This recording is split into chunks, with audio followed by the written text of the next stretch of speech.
Ауылдық хикаялар бізді жақындастырып, кімнің неге тұрарлық екенін анықтадық. Бір-бірімізді қорғаштайтын дос болып кеттік. Дүйсенбі күні мен дүкеннен 2 құты Монпансье мұз кәмпитін сатып алдым. Ыдысы керек болғансын, нақты сол кәмпитті таңдадым. Сауыты қақпақты қаңылтыр құты болатын. Жақсы қожайынға мұндай құтының пайдасы зор еді. Лена, неліктен мен 2 құты мұз кәмпит алғанымды түсінбеді. Біреуі жарар еді ғой, деді маған. Үйге келгенсің ғана саудамның себебін оған айттым. Бізде ортақ және жеке ақшамыз болатын. Ортақ ол тамаққа және шаруашылық қажеттіліктерге жұмсайтын ақшамыз. Оны біз бос қант сауытына саламыз деп шештік. Ол аспалы шкафтағы көз алдымызда болған сөреде тұратын. Үйге келіп ыдыстарды аралаған кезде қант сауыты бізде 2 екенін анықтадық. Себебі қайсымыз не ыдыс алатынымызды келіспеген едік. Артығын сол шкафтың ішіне салып қойған едік. Енді ол ортақ ақшамызды салатын сауыт бола қойды. Жеке ақшаларымызды әрқайсымыз өзінің қақпақты қаңылтыр құтысына салды. Бірі көк, бірі жасыл түсті болатын. Кімдікі қандай түсті екенін білсек те, ішіне қосымша есімдеріміз жазылған қағаз салып қойып, бетін қымтап жауып, жертөленің ішінен шұңқыр қаздық та соның ішіне тығып қойдық. Үстінен керек емес ыдыстар салынған қорапты бастырып қойдық. Құтыларды көміп жатқанда, Лена көзінен жас аққанша күліп жатты. Мен болса ішімнен алысырақ тығып, жақынырақ алатынымызға қуандым. Әйтеуір тыныш өміріміз басталып, келушілер тоқтадау. Бірақ оларды ойлап отыратын уақытымызда болмады. Районодан түрлі сұраныстар келіп, соларға есеп берумен, статистиканы құру, тағы басқа қағаздармен қолымыз тимеді. Бірақ ол есептемелерді құрып тапсыру қиын болатын. Біз жасау білмегеннен емес.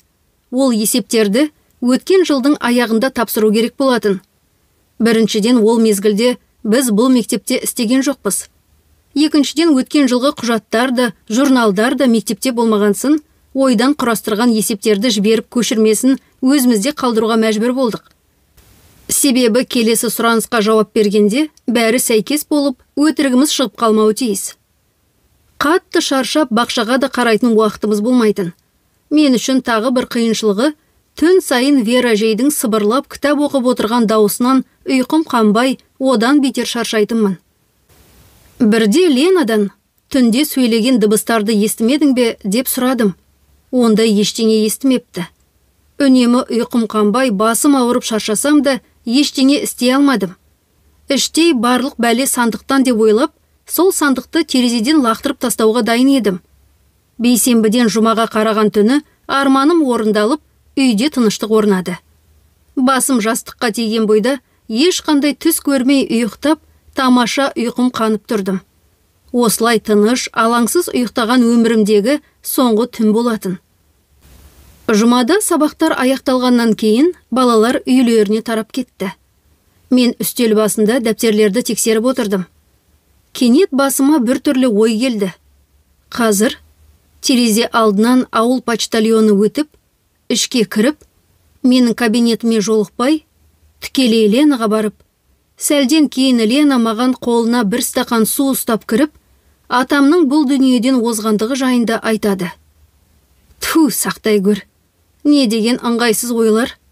Деп өзімнің ойымнан шошып, өзімді сабама келтіріп жатқаным сол еді, ойлаған ойым жүзеге аса бастады. Лена менімен бірге барамын деп шешті. Бірақ бұл жолы қала мен ауыл арасына қатынайтын автобус келмеді. Ауылдықтар, автобус сондай, жүргізуші қаласа келеді, қаламаса келмейді дейді. Егер кесте бойынша келмесе, күтудің де қажеті жоқ деп түсіндірді. Амал жоқ, телеграммадағы хабарламаға сәйкес, жерлеу рәсімі ертең сағат 10-да болады. Автобус ертең келеме жоқ па, оны бір Құдай біледі. Тас жолға дейін 9 километр. Жүріп жетуге болады деп жаяу жолға шықтық. Ойымыз көңілсіз болды. Атам жақсы болып, жазылып келе жатыр еді ғой, деп түсіне алмай келе жаттым. Бірақ іштей кітапты таба алмай ызаланып, анам бірдеңе бүлдірген болар деп ойладым. Ауылдың сыртына шыға бергенде жай жел есіп тұрды. Бірақ алыстаған сайын жел күшейіп бара жатты. Ауыл енді ғана көрінбей дөңестің артында қалғаны сол еді, жел күшке мініп, аяғымызды бастырмай бізді шаршатты. Ызалы генге мымыстан кемпір барлық желді бізге жіберіп, үйімізді тартып алмақшы деген әзілім екеумізге де күлкілі болмады. Шаршағаннан жымиюға да шамамыз болмады. Шамамен 4 шақырымдай жүріп өткенде, жел күрт тоқтай салды. Алдымызға біреу қабырғаны қойып, ол бізді желден қорғағандай сезімде болдық. Басым қатты ауырып бара жатқаннан әрі қарай жүре алмай, қолыммен басымды қысып, жүресінен отыра қалдым. Жанымды шығарып ауырғаннан айғайлағым келді, бірақ құрбым қорқып кетер дедім. Мен дым айтпасам да Лена барлығын түсініп, «Надь, ауырып тұрма? Қатты ауырып тұрма? Не істесем екен?» деп қасымда айналшықтап жүріп жыламсырады. Басымның ауырғаны аздап жеңілдеді, бірақ құлағымда шуыл пайда болды. Біреу радио қабылдағышта қажетті толқынды іздеп жатқандай. Мен орнымнан тұрып, аяғымды басып жүре бастадым. Айдалада отыра бергеннен еш пайда болмас. Кенет айналамды көре бастадым. Я, сол далалықта келе жатырмыз. Жанымда уайымдап, қабағын шытып Лена да келеді. Осы шынайы болып жатқан жағдайдың үстінен жартылай мөлдір сурет қойылғандай басқа қатарлас тармақты көріп келемін. Онда да адамдар жүр. Бірақ бізбен салыстырғанда әлде қайда ұзын және өте арық екен. Киімдері ежелгі грекиялық туникаға ұқсайды. Олар бір түрлі ұшты да әсем жиһазбен жабдықталған бөлмеде болатын. Олар сол жерде қарқынды сөз таластырып жатты. Болды. Мен осы жерден тікелей жындыханаға баратын шығармын. Денім дұрыс емес шығар деген іштей айтқан сөзімді растағандай, басым тағы да қатты ауырып кетті.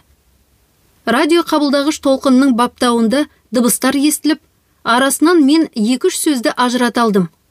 Күшті, күтуге болмайды. Құдайым-ай, қуып кетпей тұрғанда атамды жерлеп үлгерсем болар деп жалбарындым. Ар жағында не болары бәрібір, жындыларға бәрі жақсы емес пе еді?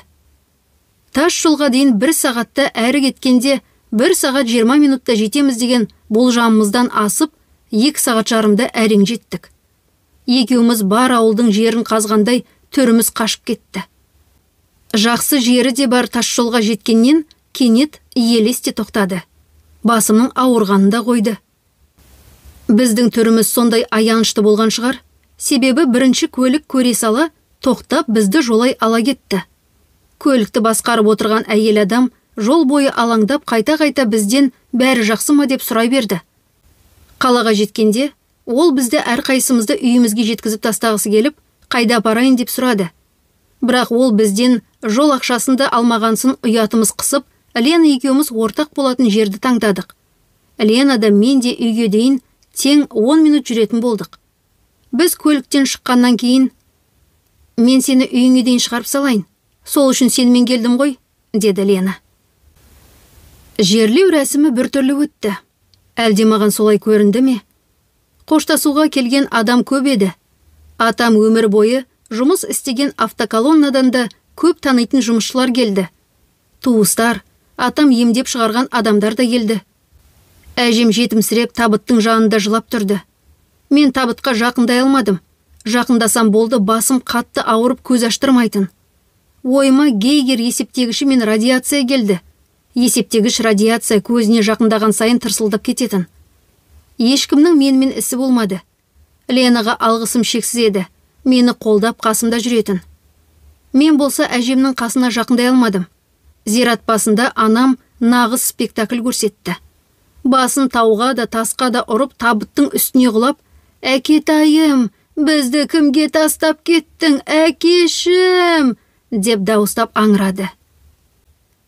Туыс тәтелеріміздің барлығы оған сөзсіз сеніп, спектакльді қарап еңіреп жылап, басу айтып, табыттан оны тартқыштап жатты. Мен алыста тұрғансын, қойылымның барлығы атамның үстін, табыттың ішін тіміскілеу үшін екенін көріп тұрдым. Ол кітапты іздеп жатты.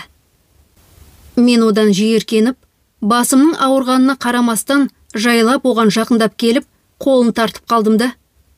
Ол бұл жерде жоқ. Ол енді тіптен жоқ. Біз оны жағып жібердік, деп анық айттым. Анам қыңсылап қоя беріп, зиратқа бір түкіріп сыртқа қарай бет алды. Туыс тәтелеріміз ойбайлап, жиналған жұрт сыбырлап қала берді. Менің басымның ауырғаны да сол мезетте қойды. Ас берілгеннен кейін үйге оралдық. Жылы киімдерімді алып кетуім керек еді. Бөлмемнен шыға бергенде таң қалдым. Сырлы бейтаныс картинасындағы бикештің бетінің орнында өлшемі кішкене табақшадай болатын тесік аңырайып тұрды. Дәл жапқышқа қарама-қарсы. Аузым ашылды да қалды. Шаршап кеттім мен. Не болып жатыр өзі? Деп зарладым. Болды. Мына шалдуарлықтан әрірек ауылға кетем.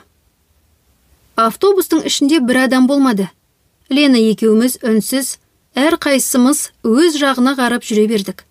Кенет Лена, сенің өмірің үнемі осындай болды ма? Деп сұрады. Осы күнге дейін сен қалай өмір сүргенсің? Қалай аман қалдың? Осылай енді. Надь, кешірш мені. Не үшін? Деп таң қалдым. Нашақор, бір түрлі дегенім үшін. Сен туралы жаман ойлағаным үшін. Мен осындай анамен тұрсам, сөзсіз нашақор болып кететін едім. Сен болса мықты кенсің. Лен, енді қалайда өмір сүру керек қой? Боққа қадалғаннан не пайда? Өмірімде жақсы бірдеңе болып қалса, сол боққа қадалғанымнан байқамай қалуы мүмкін ғой. Ол да дұрыс, деп алаңғасарланып жауап беріп Лена, көзін алмай жолға қарап, бірдеңені ойлап келе жатты. Біз үйіміздің ауласына кіріп, қақпаны енді жапқан едік, ол артымыздан қайта ашылып, есіктің аузында ентіккен Люба тәтейді көрдік. Сонау дүкеннен арттарынан қуып келем.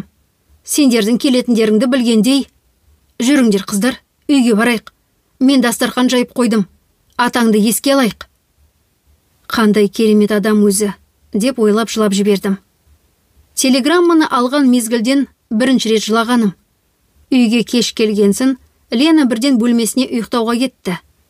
Мен болса ұйықтай алмадым. Қоймастан басым ауырды.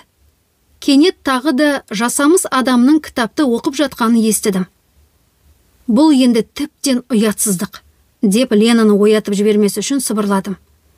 Ашуланып орнымнан тұрып, сандықтарға жетіп, бетіндегі кіші сандықты алып тастадым да, үлкен сандықтың қақпағын ашып, ішін аралап, кітапқа қолым жеткенде дауыс тынышталды. Аха, оның үнін өшіруге болады екен ғой, деп ойладым. Қапшықтың ішінен кітапты алып шықтым да, оралған матасын алып тастадым. Сөйтсем, әдемі кестеленіп тігілген сүлгі екен. Ол сүлгінің ішіне Вера жейдің кітабын орап қойдым да, атамның кітабын қайтадан қапшыққа салдым да, бір кітапты комодтың бір бұрышына, екіншісін екінші бұрышына салып қойдым. Сыбырлап оқу қайта басталды. Біреу мені мазақ еткендей сезімде болдым. Атамның кітабын қолыма алдым да, жастығымның астына салып қойдым. Тыныштық орнады. Мен табалап қуанғандай заттарды орнына сала бастадым. Қолыма әдемі борлат перде түсті. Құрбымды оятып алмас үшін жай ғана перделерді үтіктеп, терезелерге іле бастадым. Есіктердегі перделерді үтіктеп қойдым. Бірақ Ленаны оятып жібермес үшін ілмедім. Сонымен қатар, кіші бөлменің күрең түсті перделер жинағын да үтіктеп қойдым. Ас бөлмесінің тюлі мен перделерін солай қалдырамын деп шештім. Менің перделерім жарасымдырақ болып көрінді. Шүберектермен әуреленіп жүріп, ойым бөлініп, ұйқы да қыса бастады. Кітапты жастықтың астына салып қойдым. Сонда қалай болып тұр? Әжей барлық затты жуып жинап, өз киімдерінде жуып жинап, есікті құлыпқа салып, жоқ болып кеткен бе? Жалаңаш, киімсіз? Бұл жерде бір қиысыны келмей тұр ғой. Жақсы, онда екінші нұсқа. Әжей жоқ болып кетеді. Біреу барлық затты жуып жинап сандықтарға салып, қойма бөлмесінің есігін құлыптап шығып кетеді де, кейін өзі қойма бөлмесінің есігін аша алмайды ма? Ойыма сыймайды. Барлық затқа жолы ашық болса, қойма бөлмесіне салмайық тонап кетпей ме? Сосын, бұл шүберектер өзі кімге керек? Тағы бір нұсқа. Айтпақшы, аяқ киімдер қайда? Ең болмасы бір тесік тәпішке үйде де, далада да жоқ. Түрлі жолдарын ойластырып жатып, ұйықтап кеткенімді байқамадым. Таңертең кеш тұрдым. Күн сәулелері енді маған кедергі болмады. Тығыз жабылған перделерден бөлмеге кіре алмайтындығы мені қуантты. Лена ас бөлмеде тырсылдатып таңғы ас әзірлеп жатты. Қолымды созып сағатты алып таңғалдым. Мәссаған, 12-ден кетіпті ғой. Ұйқыны берген екенмін. Басым ауырыңқырап тұрды. Бірақ баяғыдай қатты емес. Әлде мен оған үйреніп келе жатырмын ба? Ас бөлмеден тәтті иіс шыға бастады. Кастрюльдің ішін ашсам, Лена палау сияқты бірдеңе пісіріп жатыр екен. Бірақ еті жоқ. Шошқа майын қуырып салған болса да дәмді шықты. Мен түнгі ісімді көрсеткем, бірақ құрбым перделерді бөлмесіне ілуден бас тартты. Ол ештеңені өзгерткісі келмеді. Жақсы, жоқ болса жоқ. Дайындап қойған пердені өз бөлмемнің есігіне ілдім де, қалғандарын бүктеп сандыққа салып қойдым. Жасырып, атамның кітабын да сонда салып тығып қойдым. Түнде тағы да кітапты сыбырлап оқып жатқаннан оянып кеттім. Сандықтың ішінен атамның кітабын алып шықтым да, жастығымның астына сұға салдым. Күннің артынан күн еріп, уақыт зымырап жатты. Үйдің жұмысын да автоматты түрде орындайтынбыз. Жас буын үйде үнемі радионың, теледидардың гүмбірлеп тұрғанына үйренгендіктен тыныштық адамды қысатындай көрінетін. Әр кеш сайын мен бір рәсім жасап жатқандай атамның кітабын жастығымның астына қойып, ертеңгісін қайта сандыққа салатымын. Бірақ бәрібір ұйқым қанбайтын. Қоймастан басым ауырып, мінезім де ашуланшақ болып теріс жаққа өзгеріп бара жатты. Мені тек балалар құтқаратын. Ол тентектер бірдеңені бүлдіріп жатса да, менің күлкім келетін. Мен олармен көбірек уақыт өткізуге тырысатынмын. Қыздарға тоқу үйірмесін ойлап таптым. Алайда бірінші сабаққа барлығы келді. Қыздар да, ұлдар да. Ұлдарға да бірдеңені ойлап табуға мәжбүр болдым. Ата-аналардан көмек сұрап, жас техник журналын алдыртып, ер балдар сол бойынша жұмыс істей бастады. Бастапқыда үйірмелер аптасына бір рет болатын. Кейін балалар жиі қалып, үйлеріне барып түстеніп қайта оралыңдар деп өтінгеніммен ештеңе шықпады. Сондықтан ата-аналар түскі астарын сөмкелеріне салып жіберетін болды. Сабақ аяқталарға таман Люба тәтей шәйнекті қыздырып, балалар тамақтарын ішіп алып, сабақты түсінбей қалған балаларға қайта түсіндіріп, басқалармен пішіп тігіп, уақытымызды өткізетінбіз. Барлық балаларға осы ісіміз ұнайтын. Дәл жаңа жылдың қарсаңында балаларды жаңа жылдық ертеңгілікке көрші ауылдағы орта мектебіне әкелсін деген хабарлама жіберілді. Біз жалпы жиналыс жасап, онымен келіспедік. Өткен жылы да балалар осында ертеңгілікке барып келгеннен кейін, шынайы жаңа жылда тұмаурап ауырып қалып, үйдегі мерекенің шырқы бұзылатын. Сөйтіп біз өз мектебімізде балаларға арналған мерекелік ертеңгілікті ұйымдастырдық. Спорт залға бәрімізде сыя қойдық. Ал Аяз ата мен Ақшақардың киімдерін бізге ата-аналар тауып берді. Бізде ауылда тамаша клуб бар екен. Кезінде түрлі қойылымдар, концерттер сонда болған. Бірақ қазір ол жақта жұмыс істейтін адам жоқ екен. Ауыл жайлап жансызданып жатты. Ұйымдастырған мерекеміз тамаша өтті. Леша Аяз ата болды. Лена Ақшақар, мен көмектесіп жүрдім. Мерекелік шара барысында мен оқушымның бір иығын біртүрлі ұстап тұрғанын байқадым. Денесімен еңкейіңкіреп ауыратын жерін қорғаштап тұрғандай. Шыршадан кейін барлық балалар үйлеріне жүгіріп кетіп қалған. Ал бұл оқушым пальтосын үстіне кие алмай әлек болып жатты. Зиночка, бәрі жақсы ма? Көмек керек пе? Деп жанына бардым. Шын айтсам, қатты сабап тастаған баланы көрем бе деп іштей қорықтым. Бірақ көргенімнен одан сайын шошып кеттім. Балақай жейдесін шешіп, қолтығының астынан шодырайып тұрған үлкен сыздауықты көрсетті. Құдайым-ау, бейшара бала, деп ішімнен баланы аяп кеттім. Сол жерде атамның менің шиқандарымды емдегені есіме түсті. Мүмкін көмегі тиер. Лен, сен сыныпқа кірмей тұра тұр. Зиночкада сыздауық шыққан екен, ұялып тұр. Басыма басқа ештеңе келмегенсін, солай Ленаны ескертіп қойдым. Сыныпқа қайтып келіп тездетіп шыбық іздей бастадым. Адамдар көп жүретін жерден тапқаным жақсы болар еді. Таптым. Баланы өзіме арқасымен қаратып қойдым. Балапан, сен қорықпа. Мен ауыртпайым. Жай ғана қарап жіберем. Деп іске кірістім. Ұқыптылықпен бір қолымен шыбықтың үстінен, екінші қолымен сыздауықтың үстінен шеңбер жасап, қолымен жүргізу қажет болатын. Екі шеңбер де бір жерде аяқталуы керек.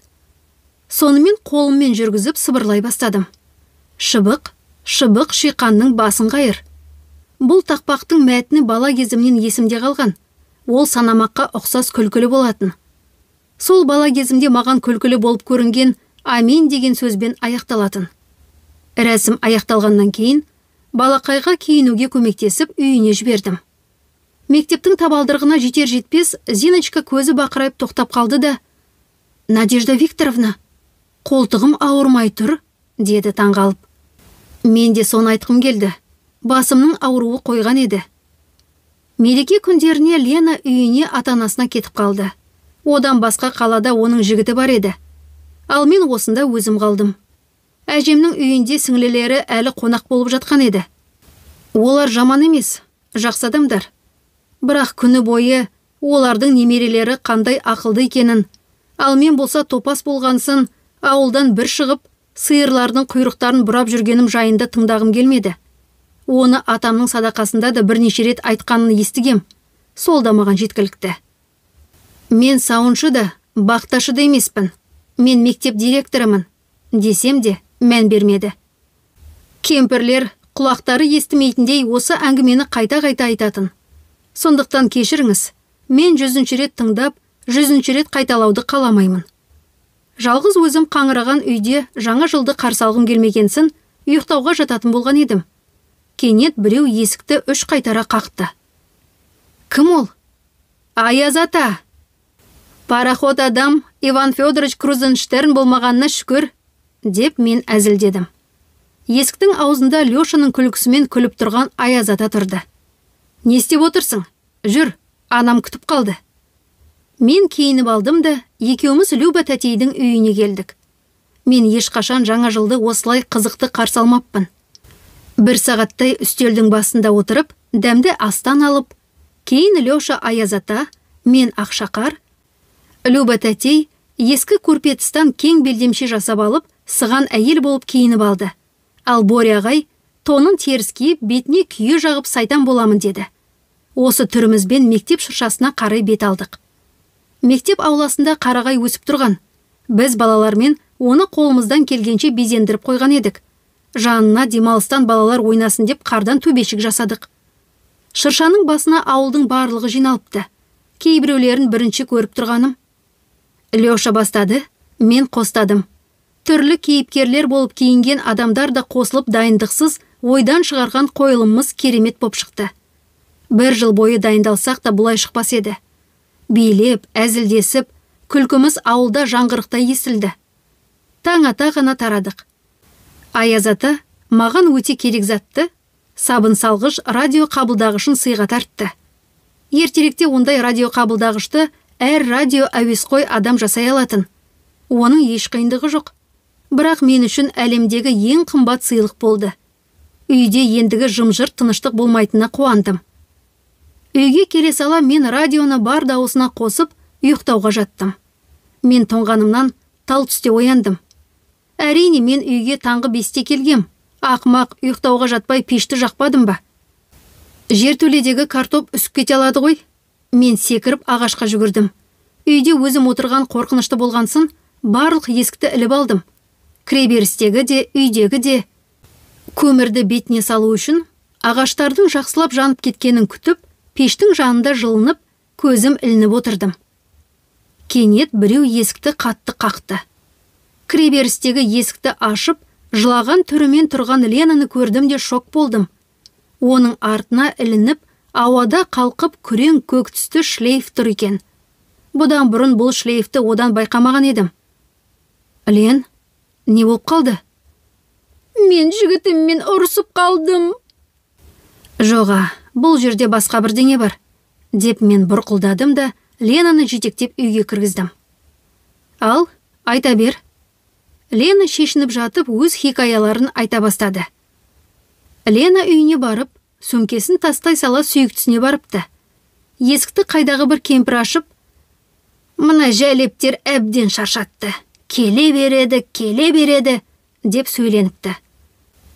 Кемпірдің жанынан әзер дегенде сығылыса өтіп, сүйіктісінің бөлмесіне асығыпты. Ол жерде басқа қызбен махаббат құрып отырғанын көріп, мәселенің басын ашқысы да келмей, көзіне жас толып сыртқа қарай бет алады. Шығып бара жатып әлгі кемпірге: «Кімнің жәлеп екені белгілі болды. Сіздің немереңіз әркімге шабатын ит болып тұр ғой», деп сол үйден қашып шығады. Кемпір болса бұның артынан айқайлап тұрып қарғапты. Үйіне жетем дегенше бар күшінен айырылғандай болыпты. Жаңа жылды шаққа қарсы алыпты да ұйықтауға жатыпты.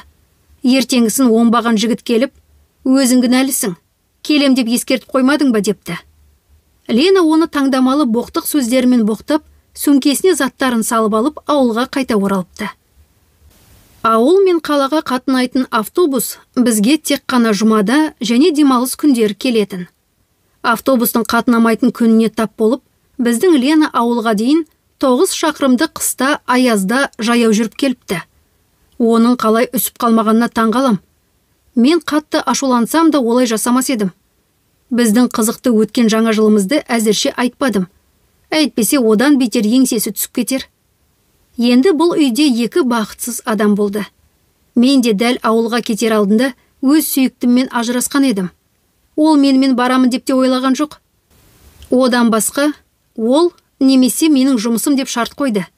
Мен қалай таңдар едім? Бағыттамаға сәйкес мен осында келіп, тиесілі 3 жылды жұмыс істеуге міндеттедім. Осы жерде нағыз өзін көрсетті. Ер азаматқа сай келмейтін қылықтар жасап, ұрысып, тіптен жұдырығын көрсетіп қорқытқысы да келді. Мен еш өкінбей оны тастап кеттім де, бұл жағдайда жолым болып кетті деп есептедім. Лена болса, өмірі осымен аяқталып, енді ешкімге керек емеспін деп ойлады. Кешке Леша келгенше күні бойы жылап отыра берді. «Қыздар, не болды тағы? Біз сендерді күтіп отырмыз ғой?» «Ой, йо! Мен Люба тәтейге 6-да оған келемін деп айтқан екенмін ғой». Ленаны мәжбүрлеп жуындырып, қонаққа шықтық. Құрбым үйден бірінші шығып, сәл алдымызда жүріп келе жатты. Есікті жауып жатып, Леша екеуміз аздап кідіріп қалдық. Ол маған сұраулы жүзбен қарады. «Бізде жаралы жүрек», деп сыбырладым да көзіммен Ленаға нұсқадым. Ол барлығын түсінгендей басын изеді. Кеш бойы барлығымыз дым болмағандай Ленаның көңілін көтеруге тырыстық. Қожайындар қонақ етіп, тұшпара салып берді. Маған бір тұшпараның ішінен тиын түсті. Леша сол бойда: «Тезірек ішіңнен арманыңды тіле», деді. Састырып қойдау. Мен абдырап қалдым да не айтарымды білмей ішімнен «Вера әжейді табу» дей салдым. Әрине арманымды іштей тілеп, не тілегенімді ешкімге айтпадым. Әйтпесе мені мазақ ететіні анық. Эх, маған сол тұшпара түспегені өкінішті. Әйтпесе менің арманым бар еді, деді Леша. Ол қандай арман, тек қана тұшпарамен орындалатын, деп мен таңғалдым. Мен әскери училищеге оқуға түскім келеді, деп сөзін бастап жатты да, «Әй, қоя сал», деп тоқтата қойды.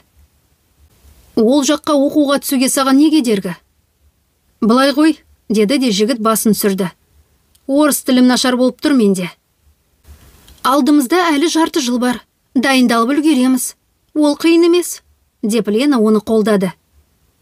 Алгебрамда нашарлау, деп қысылып Леша сыбырлады. Алгебра болса маған келесің. Қожайының тамағын үнемі тегін жей бермейміз ғой, деп үй иелеріне көзімді қыстым. Сол жерде ертеңнен бастап сабақтарды оқып бастаймыз деп шештік. Үйге бара жатқанда Лена күлді. Физика мен химия болмағанына шүкір, онысы қиындау олар еді. Біреуге қиындау болса, біреуге еш қиын емес, деп әңгімелесіп үйге жеттік. Кешке тағы да басым ауыра бастады. Ұйқыдан тұрып, таңғы асымызды ішіп, пешті жаққаннан кейін Лена Лешаға сабақ беруге жиналды. Аз да болса ойы бөлінеді. Әйтпесе көзі ұйқыға кеткенше жылап жатқанын естідім. Мен болса басым ауырғаннан мазам кетіп, тіпті радиода жүйкемді қоздырып тұрды. Сондықтан оны тоқтату ойымда да болған жоқ. Оның кеткені маған да жақсы. Әйтпесе оны ренжітіп алып кейін өкініп жүрермін. Басымның ауырғаннан мазам кетіп керуетке жаттым да, осы мен неге қиналып жүрмін? Атам осыны емдеді ғой. Демек кітапта басты емдеу жөнінде жазылған болуы керек, дедім де кітапты алдым. Атамның кітабын ашып беттерін аудара бастадым. Алғашқы парақтары қалың, Жазбалары да біртүрлі ағашпен жазғандай. Қылқаламмен жазған ба, деп ішімнен ойладым. Кейінгі парақтары жұқарақ болды. Адам жылдап парақтарды жасау өнерін шыңдап, өмірінің соңында әйгілі шебер болып кеткендей сезімде болдым. Жазулар да аздап өзгере бастады. Бастапқыда әріптері ірі сойдақтатып жазылған болатын. Кейін автор қылқаламды ыңғайлы жазу құралына ауыстырып, жазуы да ұсақталып өзгеріп кеткендей болды. Бірақ не деп жазылғанын оқу мүмкін емес. Содан соң жазба тағы өзгерді. Осының алдындағысына ұқсас, бірақ өзіндік өзгерістер болды. Енді өсімдіктердің, адамның суреттері пайда болып, кейбір дүниелер түсінуге жарамды болды. Бұдан әрі қарай суреттер де түсіндірмелер де көп еді. Жазуы да басқа еді. Парақтарды аудара отырып, күрсініп, сен қалай болады деп ойладың? Кітапқа кемі 300 жыл, дедім өзіме ішімнен. Кенет парақтардың арасынан қалың конвертті көріп қалдым. Кәдімгі өзіме үйреншікті заманауи конверт болатын. Мен шыдамай ішіндегі хатты ашып, бірден атамның жазуын таныдым. Мына хат маған болып тұр ғой. Я, тағы басқа кімге болуы мүмкін? Я, атамның жазуын басқа адамның жазуымен ешқашан шатастырып алмаспын деп оқи бастадым. Надежда. Хатты жазып отырған сенің Кирилл атаң. Мен әрі қарай не боларын білмеймін. Бірақ егер сен осы хатты оқып отырсаң, демек кітапты да алдың. Барлығы жақсы болады деп сенемін. Ең басынан бастайын. Біздің тегіміз ежелгі Велимудр Первуш деген Иван Грозныйдың кезінде өмір сүрген атаңнан басталады. Ел аңызы бойынша, оның бойындағы күші айтқысыз болған.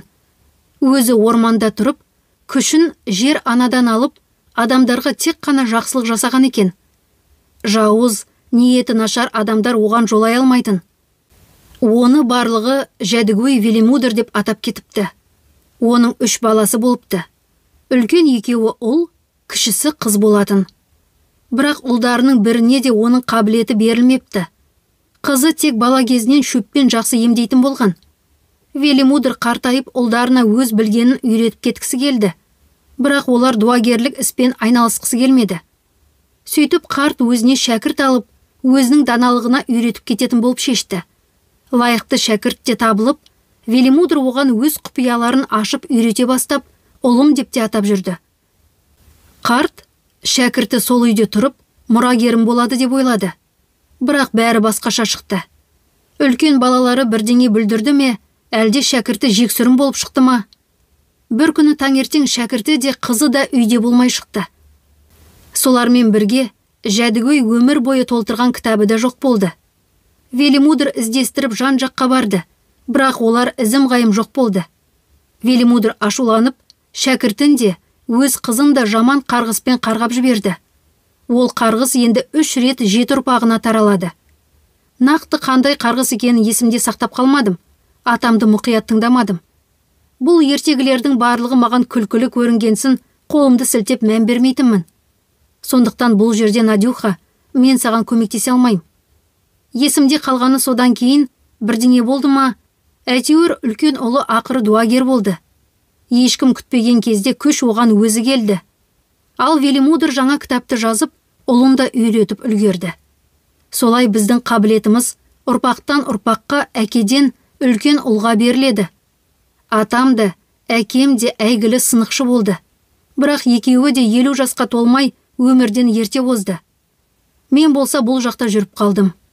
Атамда да, әкемде де қабілеті туғаннан болды. Менде соғысқа бармағанымша қабілетім болған жоқ. Досым нашарлап, дәрігерлер таңға дейін жүріп кетеді деді. Сол кезде маған не істеу керегі жайында түсінік келді. Досым сол қартайғанша өмір сүрді. Жақында ғана жерледік. Бізде де аңыздағыдай 3 бала болды. 2 үлкені соғысқа дейін дүние озды. Бірақ әжеңді еңбек жазасын өтеуге ағаш құлатуға жіберген еді. Сол кезде ұлдар менің анаммен қалған болатын. Ол болса ұлдарды қайнаған сумен күйдіріп тастады. Әдейі ме кездей соқпа білмейм. Соғыстан оралса балалары жоқ. Әжең жас болса да, көрген бейнеттен шашағарып, денсаулығы нашар болып келді. Үйді көтеріп жаңа қонысқа көшкенімізде, сенің анаң да осы дүниеге келді. Бірақ бала кезінен сайтанның сүйкімді баласындай болғанды. Шіркеуге де апардық, дұға да жасадық, бірақ ештеңе көмектеспеді. Жақсы емес еді ол. Енді немерелерімізге үміт арттық. Сондықтан атыңды да өзім қойған едім. Немерем ер бала болама дегенем, алайда қыз бала туылды. Мен күнә жасаған болармын. Адам өлтіруге болмайды ғой. Қайтейін, соғыс кезі болған еді. Қабілетін қашан оянар екен деп күтіп жүрдім. Бірақ ештеңе байқамадым. Мүмкін шөберемде көрінер. Не болмаса сонымен-ақ тегіміз тоқтар. Басы бардың, аяғы бар демекші, өкпелейтін дүние емес. Сен мынаны жадыңда сақта. Кітап дара, өзі сиқырлы емес. Оның ішінде халық даналығы көп. Көптеген ата-бабаларымыз жазды оны. Ол өткізгіш сияқты. Қабілет барар бағытын өзі таңдайды. Аталарымыз қабілетті әр түрлі етіп қолданды.